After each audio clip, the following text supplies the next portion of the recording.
You are coming to the latest information, the most notable current events on the Nghe An Newspaper YouTube channel, the newspaper's digital infrastructure and Nghe An radio and television. To know what the program is about today, please follow along below. On September 14, RIA Novosti reported that he organized the 2025 Unified Election Day, in which about 16 million voters went to the polls to elect governors, heads of 20 federal subjects, and nearly 46,000 deputies of legislative bodies in 11 federal subjects and 25 cities.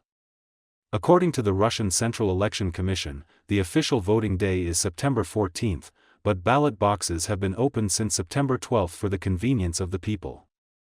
In addition to the option of direct voting, many regions in Russia also allow online voting with about 1.4 million voters. The Federation Council is the administrative unit under the Russian state, consisting of republics under the federal city-states and autonomous regions and regions. The subjects are equal in status and have 2 representatives in the Russian upper house but enjoy different levels of autonomy. The Russian constitution defines the country as having 89 federal subjects, including the Republic of Crimea and the city of Sevastopol on the Crimean Peninsula, and 4 regions of Donetsk, Lugansk, Kherson, and Jodhia. However, these localities are not widely recognized by the international community as part of Russia. As of 6 a.m. on September 15, Hanoi time, preliminary vote counting data shows that candidates from the United Russia side are currently leading in 1920 federal subjects that hold elections for their heads of state. Most of these candidates are incumbent leaders of those federal subjects. In Kamchatka, incumbent leader Vladimir Solid of the United Russia Party is certain to win with 62.97% of the votes. Acting governor of the Jewish Autonomous Region in the Russian Far East, Maria Kosti of the United Russia Party is certain to win with 83.02% of the votes. Votes are still being counted in IUS, Svarop, PM, Orenb, Oranjan, Pryong, Kaluga, Koma, Leningrad, Novgorod, Rostov, Tambov, Sevastopol City and the Russian republics, Kumy Kuvazia, Tatarstan and Krasnodar region with the candidate of the United Russia Party leading.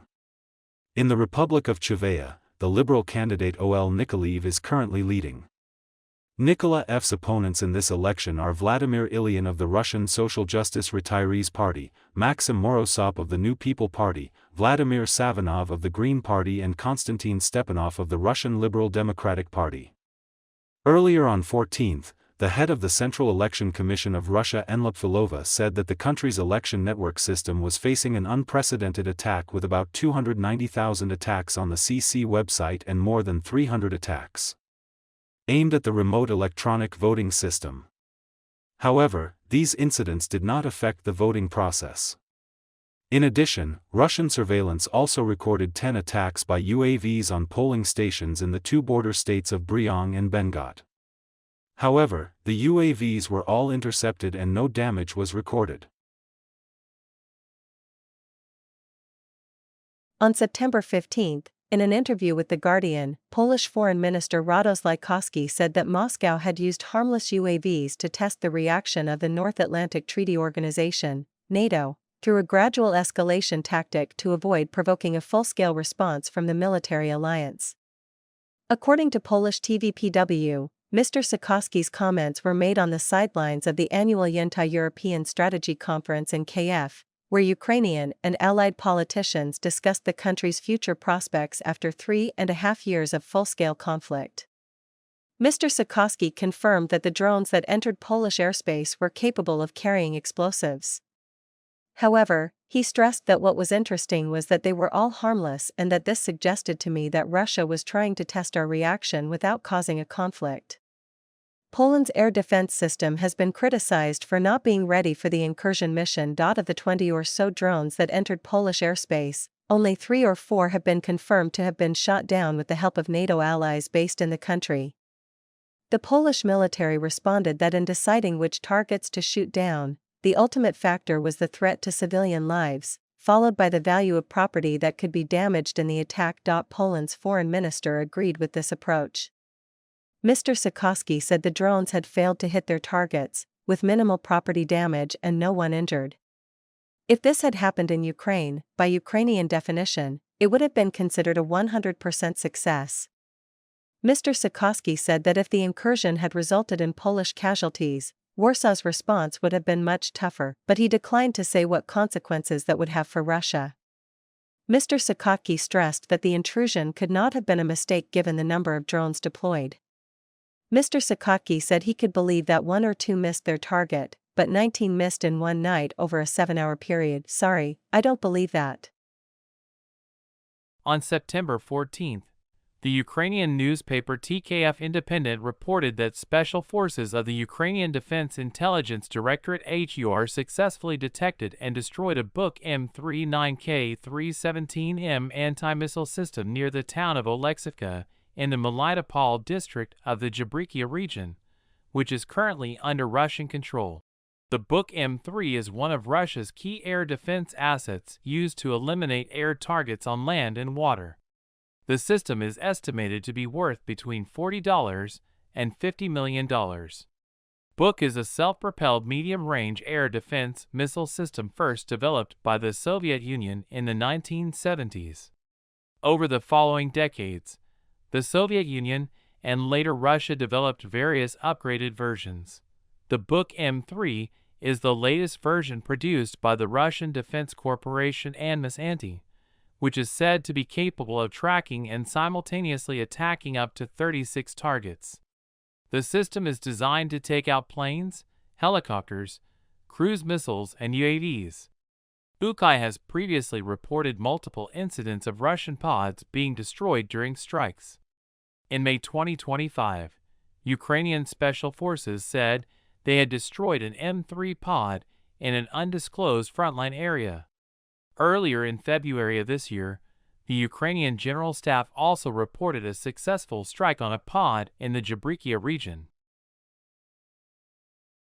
Recently, the open-source intelligence website ORIS and the analysis of the independent website Story said that from June to August this year, Russia lost 83 tanks and 189 AF armored fighting vehicles. This figure shows that the number of Russian tanks and armored vehicles lost in the summer of this year has decreased sharply.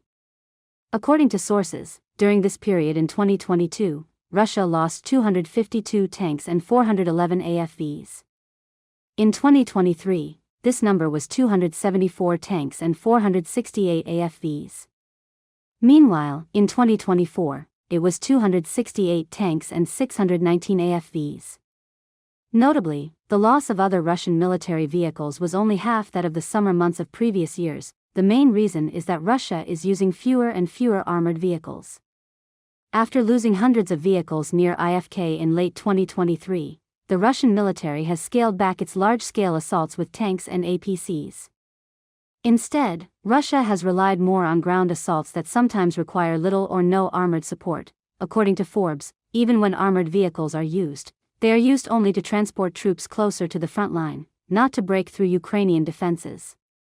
In July, the ISW Institute for the Study of War reported that motorcycles have become increasingly used by Russian soldiers in combat to avoid attacks from Ukrainian FPV drones. Many Ukrainian soldiers even say that Russian units sometimes fight without any vehicles at all. In December 2024, a Ukrainian UAV platoon commander shared about a battle near Pa, saying, "As soon as they approached our positions, they retreated about 200 to 300 meters, then artillery UAVs, tanks and rocket launchers attacked the area, destroying everything before the infantry advanced."